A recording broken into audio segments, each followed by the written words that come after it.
नुपुर शर्मा को गिरफ्तार करो। हेट स्पीच, डेरोगेटरी रिमार्क्स या आपत्तिजनक टिप्पणी, इन सब के साथ आप धर्म को मिक्स करिए और लीजिए, बन गई आपके फेमस होने की कॉकटेल।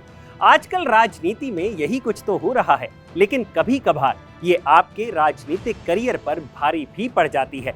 अब एक टीवी डिबेट में भाजपा की एक्स प्रवक्ता रही नुपुर शर्मा को क्या पता था कि उनकी एक टिप्पणी उन्हें पार्टी से बाहर का रास्ता दिखा देगी और साथ ही उन्हें कानूनी पचड़ों में भी फंसा देगी।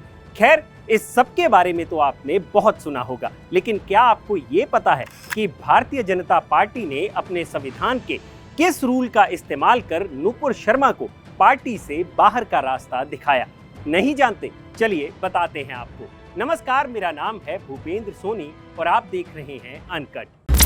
ये तो आपको पता होगा कि हर राजनीतिक दल की एक अनुशासन समिति होती है, जिसका काम पार्टी के नेताओं और प्रवक्ताओं पर नजर रखना होता है कि वो कुछ भी ऐसा ना करें जिससे पार्टी की छवि पर असर पड़े। अब ये जो अनुशासन समिति होती है, इसका काम चलता है पार्टी के संविधान के मुताबिक। नुपुर शर्मा की बात करें तो उनको लिखे एक लेटर में बीजेपी की केंद्रीय अनुशासन समिति के सदस्य सचिव ओम पाठक लिखते हैं कि आपने कई मुद्दों पर पार्टी की स्थिति के विपरीत विचार व्यक्त किए हैं, जो कि सीधे तौर पर भारतीय जनता पार्टी के संविधान के नियम 10A का स्पष्ट उल्लंघन है। मुझे आपको इस बात की सूचना देने का निर्देश मिला है कि तत्काल प्रभाव से आपको पार्टी की हर जिम्मेदारी से निलंबित किया जाता है। इस लेटर को पढ़ने के बाद ये साफ हो जाता है कि नुपुर शर्मा पर भारतीय जनता पार्टी के संविधान के नियम 10A के तहत कार्रवाई की गई। तो क्या कहता है rule 10A? Bharatiya Janata party के संविधान में 34 अनुच्छेद हैं। जब भी कोई शख्स बीजेपी की सदस्यता लेता है तो उसके द्वारा लिए जाने वाले संकल्प में पार्टी के संविधान, नियम और अनुशासन का पालन करने का वचन भी होता है। पार्टी के संविधान के मुताबिक अगर कोई पार्टी के अनुशासन का उल्लंघन करता है तो उस पर जो अनुशासनात्मक कार्रवाई होगी, उसकी प्रक्रिया 10 भाग में लिस्टेड है। इन्हीं में से एक भाग है रूल 10A। भाजपा का रूल 10A पार्टी अध्यक्ष को सदस्यों को अनुशासित करने का असाधारण अधिकार देता है। इसके मुताबिक अगर पार्टी के राष्ट्रीय अध्यक्ष चाहें तो किसी भी सदस्य को निलंबित कर सकते हैं और फिर उसके खिलाफ अनुशासनात्मक कार्रवाई शुरू कर सकते हैं। इसी नियम के तहत नुपुर शर्मा को उनके खिलाफ जांच से पहले ही निलंबित कर दिया गया। लेकिन यहाँ आपका ये जानना भी जरूरी है कि ये पूरी प्रक्रिया आखिर काम कैसे करती है।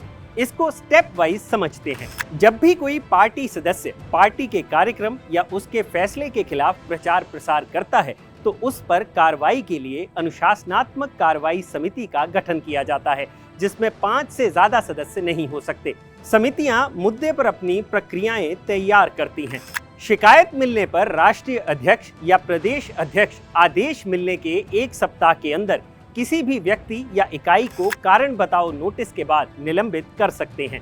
नोटिस मिलने की तारीख से व्यक्ति को जवाब देने के लिए ज्यादा से ज्यादा 10 दिन का वक्त दिया जा सकता है। समिति 15 दिनों में राष्ट्रपति को अपनी रिपोर्ट सौंपेगी, ऐसा रूल कहता है। तो ये है भारतीय जनता पार्टी के संविधान का रूल 10A, जिसके तहत नुपुर शर्मा पर कार्रवाई की गई है।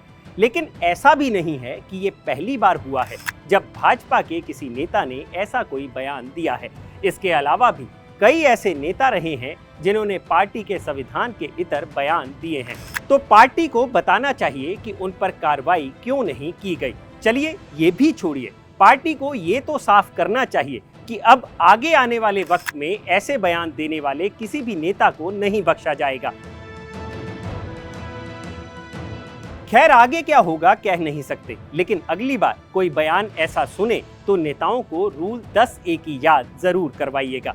अगर आपको ये वीडियो पसंद आया हो तो इसे लाइक और शेयर जरूर करें और जानकारी से भरे ऐसे ही और वीडियोस देखने के लिए सब्सक्राइब करें हमारा चैनल अनकट।